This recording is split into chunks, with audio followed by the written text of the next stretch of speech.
మాజీ మంత్రి విడుదల రజని స్టోన్ క్రషర్ వారి దగ్గర డబ్బులు వసూలు చేశారని కేసు నమోదైంది. ఈ కేసు విషయంలో విడుదల రజనీని అరెస్టు చేసే అవకాశం ఉందా? అందరికి నమస్కారం అండి. గుంటూరు జిల్లా ప్రజలందరూ నవ్వుకుంటున్నారండి విడుదల రజనీని చూసి.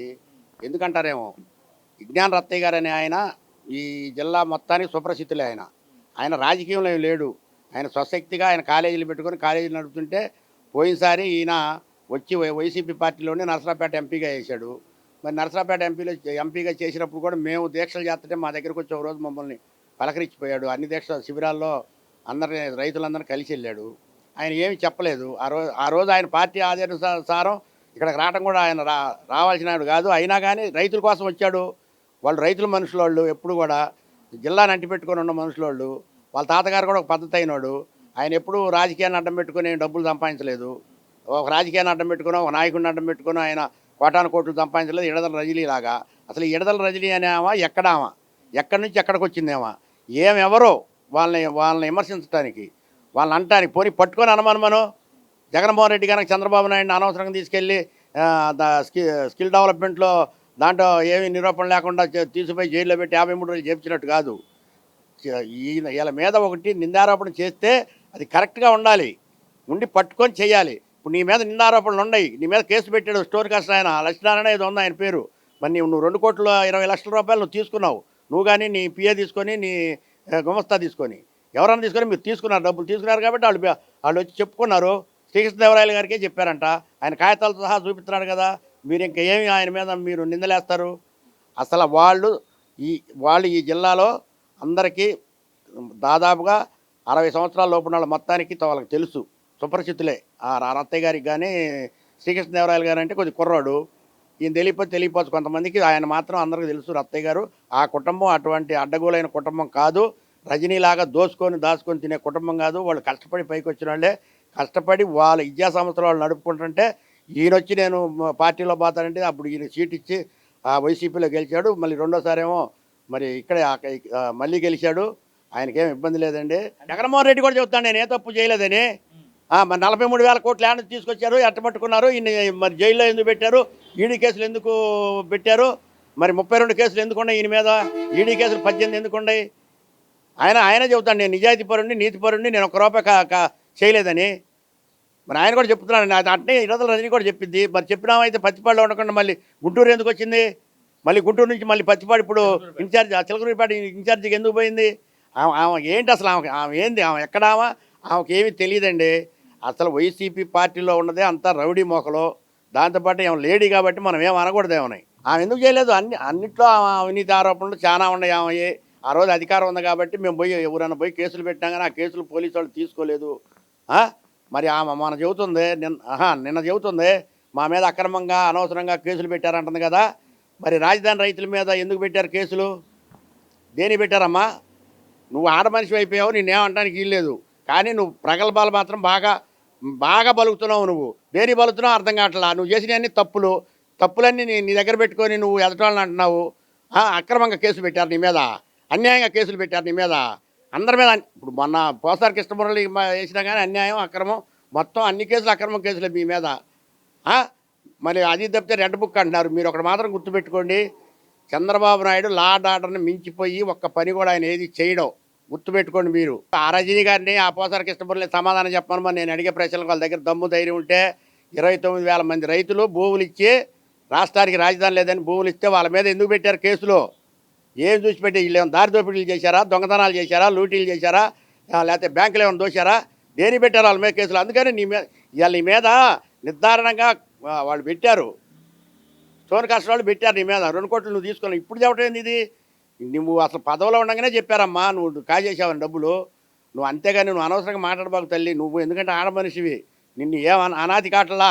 నువ్వు మాత్రం అడ్డగోలుగా మాట్లాడుతున్నావు. ఇకనైనా నువ్వు కొంచెం ఇంగిత జ్ఞానంతో మాట్లాడతాం నేర్చుకో.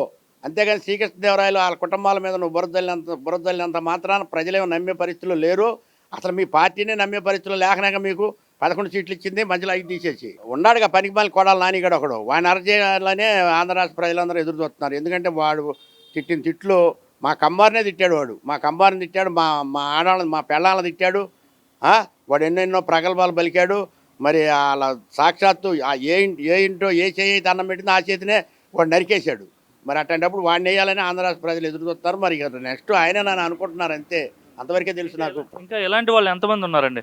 చాలా అసలు వైసీపీలో 151 మంది గెలిస్తే వాళ్ళు 80 నుంచి 90 మధ్యలో ఉన్నారు. అసలు అంతా అరాచక పరులే. దోసు తినడం, దోసుకోవడం మొత్తం వాళ్ళు చేసిందే ఈ రాష్ట్రాన్ని అరాచకం చేశారు. ఎక్కడ దొరికితే అక్కడ దోసు తిన్నారండి. దీంట్లో ఎటువంటి ఆడుకున్న ఆంధ్రాలో రోజా మీద ఉందగా అభియోగం, అది కూడా బయటకు వచ్చింది. తొందర ఎందుకు, నిదానంగా తీస్తారండి. చంద్రబాబు నాయుడు గారు ఎమ్మటే తీయడో ఎమ్మటే వేయడో అన్ని సాక్ష్యాధారాలు దొరికిన తర్వాతనే ఎవరినైనా పట్టుకుంటాడు. అప్పుడే అప్పుడు దాని ప్రకారం చట్ట ప్రకారమే అరెస్ట్ చేస్తారు. కానీ చంద్రబాబు నాయుడు అరెస్ట్ చేసి లోపల ఇప్పించాడనే మాట ఒట్టి మాటలో, రెడ్ బుక్ అనే మాట కూడా ఒట్టి మాటే. కాకపోతే వాళ్ళు చేసినవి బయటపడుతున్నాయి కాబట్టి ఒక్కొక్కటి తోవిన కొద్దీ వస్తున్నాయి. అవును, భార్య పేరు మీద ఉంది అది. ఈయన మీద కూడా ఉంది కదా, వస్తుంది. చూస్తూ ఉండండి, అట్ట 10 రోజులు చూస్తుండండి. ఇప్పుడు 5-6 అయిపోయారు కదా, అట్నే వరుసనే వస్తూ ఉంటాయి. తొందరపడి చంద్రబాబు నాయుడు ఏ నిర్ణయం తీసుకోడు. అన్నీ దొరికిన తర్వాతనే, అన్ని లావాదేవీలు జరిగిన తర్వాతనే చట్ట ప్రకారంగానే అరెస్ట్ చేసి లోపలేపిస్తాడు. ఎవరినైనా వదిలిపెట్టడం. ఆ సిద్ధార్థ రెడ్డికి ఏం తెలుసు అండి? బైరెడ్డి సిద్ధార్థ రెడ్డికి ఏం తెలుసు? బైరెడ్డి రాజశేఖర రెడ్డి ఎన్ని పార్టీలు మాడాడో ఈడు అన్ని పార్టీలు మాడాడు. వాడికి సిగ్గా శరమా? పనిచేసేవాడిని కూడా చేయలేదంటాడు. ఇప్పుడు పెట్టామని కూడా పెట్టలేదంటే ఎట్ట కుదిరిద్ది? అసలు ఎవరు కూడా ఈ రాష్ట్రంలో లా అండ్ ఆర్డర్ కంట్రోల్లో ఉంది. ఇదివరకు అంత అయితే లేదు. పోలీసులు వాళ్ళ మీద ఎగబడి పోలీసులు అరెస్టులు చేయటాలు అవన్నీ పోయినాయి. గంజాయి తగ్గించారు, మత్తు పదార్థాలు మొత్తం తగ్గించేశారు. కాబట్టి ఎవడు ఎన్ని అనుకున్నా కానీ చంద్రబాబు నాయుడు పరిపాలన దక్షత బాగుంటుంది. ఆయన లా అండ్ ఆర్డర్ ప్రకారమే బాగా శాంతియుతంగా ఆయన పరిపాలన కొనసాగిస్తాడు. ఏమంటే ఊరన్నాక మాలపిల్లి ఉంటుందండి, ఎక్కడన్నా ఒకటి జరగవచ్చు. ఇదివరకు ఎన్ని జరిగినాయండి? ఎన్ని జరిగినాయి? టాటర్తో ఆడ మనుషుల్లో తొక్కిచ్చారండి వైసీపీ గవర్నమెంట్లో. అంటే కాదు మేము చేసామని మీరు కూడా అంటారుగా. నోటికి ఏముంది, అద్దేముంది, అదిపే ఉంది. జగన్మోహన్ రెడ్డి నోటికి అయితే అసలు అదిపే లేదు. ఇప్పుడు ఆ 11 మంది రాజీనామా చేసి మరి అసెంబ్లీకి ఎటు తిరిగి రావట్లేదు కదా, దొంగలా తిరుగుతున్నారు కదా. అసెంబ్లీ రాకుండా దొంగ సంతకాలు పెడుతున్నారు, దొంగతనంగా వచ్చిపోతున్నారు. మరి ఇప్పుడైనా దాన్ని రాజీనామా చేసి ఆ 11 సీట్లు పోటీ చేయమనండి, మరి ఆయనే గెలుస్తాడుగా. చూద్దాం. ఆయన ఒక దొంగ. ఆ దొంగ కోట్లు వేసేది ఎవరండి? అన్నం తినేవాడు ఎవరు? నాకు తెలిసి అన్నం తినేవాళ్ళు ఎవరు ఓటేనండి అది జగన్మోహన్ రెడ్డికి. ఎందుకంటే ఆయన రాష్ట్రంలో లా అండ్ ఆర్డర్ లేకుండా ఎవరిని పడితే వాడిని అరెస్ట్ చేసి చంద్రబాబు నాయుడిని అరెస్ట్ చేశాడు కదండి. మీ అందరూ తెలిసిన విషయమే ఇది. ఏమి పట్టుకున్నారు? ఎక్కడ పట్టుకున్నారు? రాజధానిలో ఎక్కడ పట్టుకున్నారు? ఏమీ లేదండి. ఆడు జగన్మోహన్ రెడ్డి చెప్పాయని అబద్ధాలు, 100% అబద్ధాలు.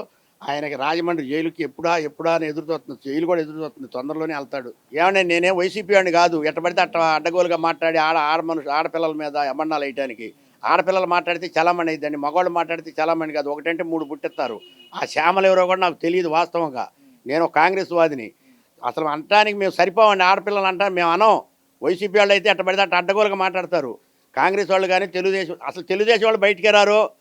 వీళ్ళు అనుకుంటున్నారు తెలుగుదేశం వాళ్ళు ఎక్కడ కర్ర తీసుకొని వస్తారు బయటికి రమ్మనమానండి. ఇప్పుడు మా ఊళ్ళోనే ఏమన్నా తెలుగుదేశం ఉన్నాయి, మా ఊళ్ళో గ్రూప్లో. అసలు ఎవడు బయటికి రాడు. వాళ్ళు తిడుతున్నా కానీ, నేను ఒక కాంగ్రెస్ వాళ్ళు ఉండా కానీ ఏందా మీరు చేసేదంటా కానీ బయటికి రారు. వాళ్ళ మీద అబండాలు ఎత్తేట తెలుగుదేశం వాళ్ళ మీద. తెలుగుదేశం వాళ్ళు ఎవడైనా సరే ఎవరినైనా కొట్టినట్టు కానీ చంపినట్టు కానీ ఒకటి నిరూపించమనండి. ఈ చవట దద్దం వల్లనే వారు కొట్టినట్టు గుడ్ల కాల్చి మీద ఆడపిల్లల్ని అది చేస్తున్నారు, వాళ్ళ మీద దౌర్జన్యం చేస్తున్నారు. ఈ దౌర్జన్యం అనే మాట ఒట్టి మాట అండి. తెలుగుదేశం వాళ్ళ దగ్గర అంత లేదు. అంతుంటే చంద్రబాబు నాయుడు జైల్లో ఎప్పుడు వేశారు అప్పుడే రావణ కష్టమయ్యేది రాష్ట్రం. అవన్నీ ఒట్టి మాటలండి. శాంతియుతంగానే ఉంటుంది తెలుగుదేశం గవర్నమెంటు. 40 సంవత్సరాలు చూశారు కాబట్టి చెప్తున్నాను.